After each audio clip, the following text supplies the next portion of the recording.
Bismillahirrahmanirrahim. Assalamualaikum warahmatullahi wabarakatuh. Alhamdulillah, puji syukur terpanjatkan kehadirat Allah Subhanahu wa taala. Karena atas berkat rahmatnya kita masih diberi kesehatan hingga saat ini. Salat dan salam tak lupa kita kirimkan kepada junjungan besar Nabi Muhammad SAW serta keluarga dan para sahabatnya. Semoga kita senantiasa menjadi umat beliau hingga akhir zaman nanti. Berkenan dengan tugas yang diberikan oleh Bapak dosen mata kuliah Etika dan Profesi Hukum. Pada kesempatan ini saya akan menjelaskan hal-hal yang berkaitan dengan etika profesi. Etika profesi. Sebelum masuk pada esensi pembahasan, terlebih dahulu kita mesti mengetahui apa itu profesi hukum. Ya. Apa itu profesi hukum?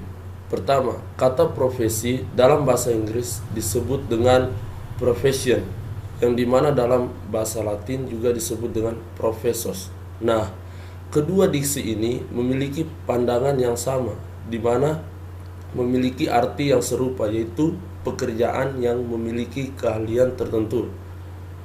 Olehnya itu, profesi adalah suatu pekerjaan yang harus memiliki suatu keahlian tertentu, yang mana keahlian itu harus dihasilkan dari sebuah pendidikan formal, baik itu pendidikan tinggi kursus, pendidikan yang lainnya, yang nanti pada saat orientasi bekerja biasa mengembangkan kepribadiannya dan sikap profesional. Profesi hukum itu sendiri adalah profesi hukum yang terhormat dan mulia, disebut dengan officium nobile.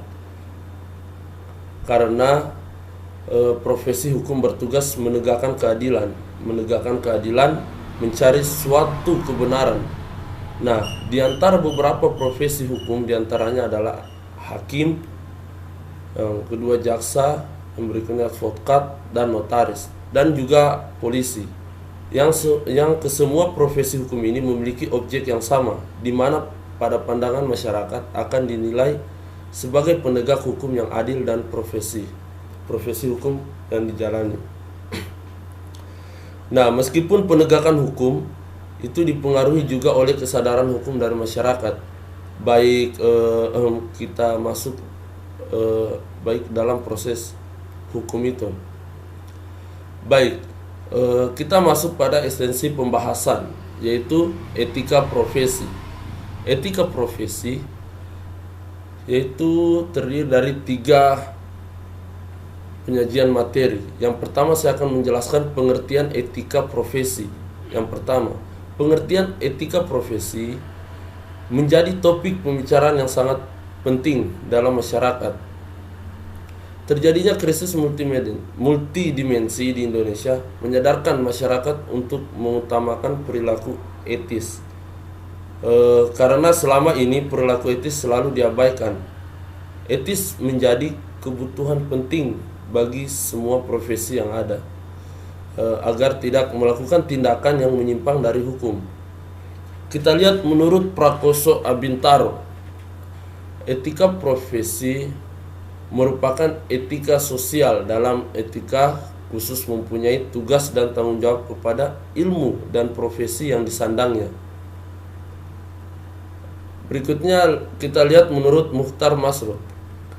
Menurut beliau, etika profesi merupakan aturan perilaku yang memiliki kekuatan mengikat bagi setiap pemegang profesi.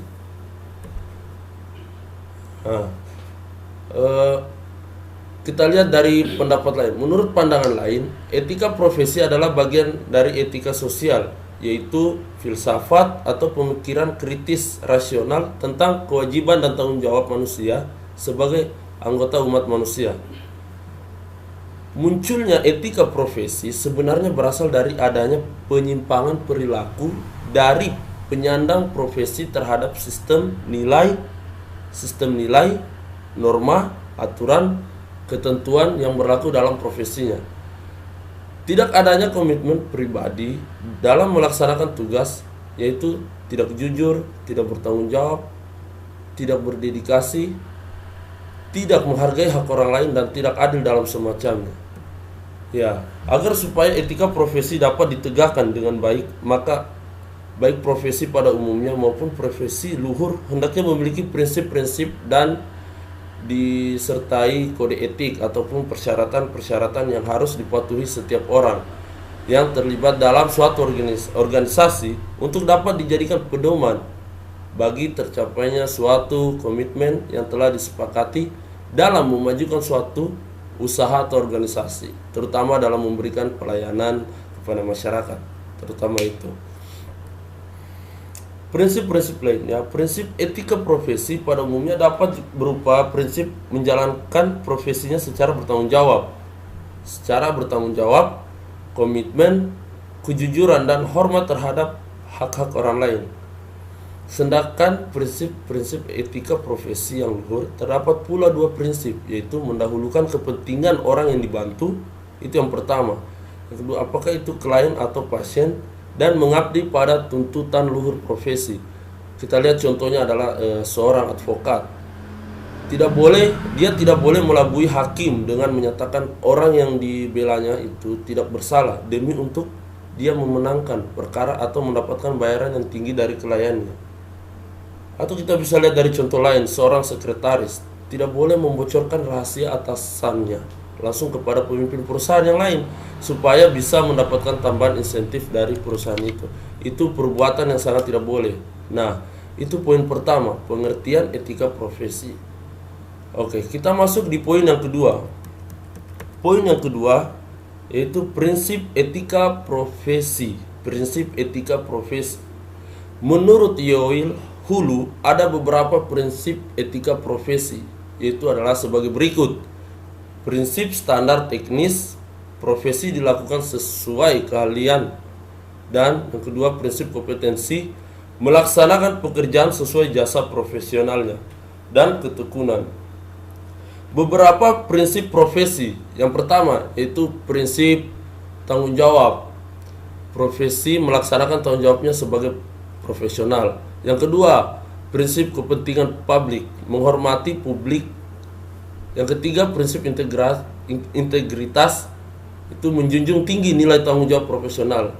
Yang berikutnya, yang prinsip objektivitas, menjaga objektivitas dalam pemenuhan kewajiban. Yang berikutnya, prinsip kerahasiaan, menghormati kerahasiaan informasi. Dan yang terakhir, prinsip perilaku profesional, berperilaku konsisten dengan reputasi profesinya. Ya, itu poin yang kedua. Selanjutnya kita masuk di poin yang terakhir, yaitu poin ketiga. Di mana poin ketiga yaitu kode etik profesi. Kode etik profesi berdasarkan definisi kode dan etik. Kode dan etik dapat diartikan bahwa kode etik merupakan sekumpulan atau ketentuan yang menjadi pedoman tingkah laku masyarakat yang bersumber atau yang didasar pada moral.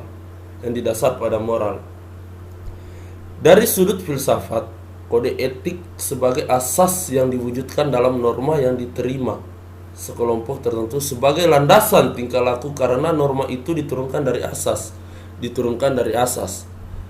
Dan menurut Harlan Sinaga, kode etik dapat disimpulkan mengandung beberapa poin. Yang pertama yaitu poin yang pertama, sekumpulan asas yang bersumber dan berkaitan dengan akhlak atau moral. Yang kedua, poin yang kedua yaitu asas tersebut diwujudkan dalam peraturan atau norma landasan tingkah laku sekelompok masyarakat.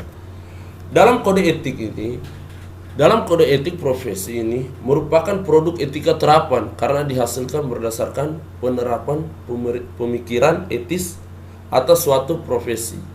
Kode etik profesi dapat berubah dan diubah seiring dengan perkembangan ilmu pengetahuan dan teknologi sehingga anggota kelompok profesi tidak akan ketinggalan zaman. Baik, itu saja yang mungkin bisa saya sampaikan. Lebih dan kurangnya mohon dimaafkan. Ilahi fisabil haq fastabiqul khairat. Assalamualaikum warahmatullahi wabarakatuh.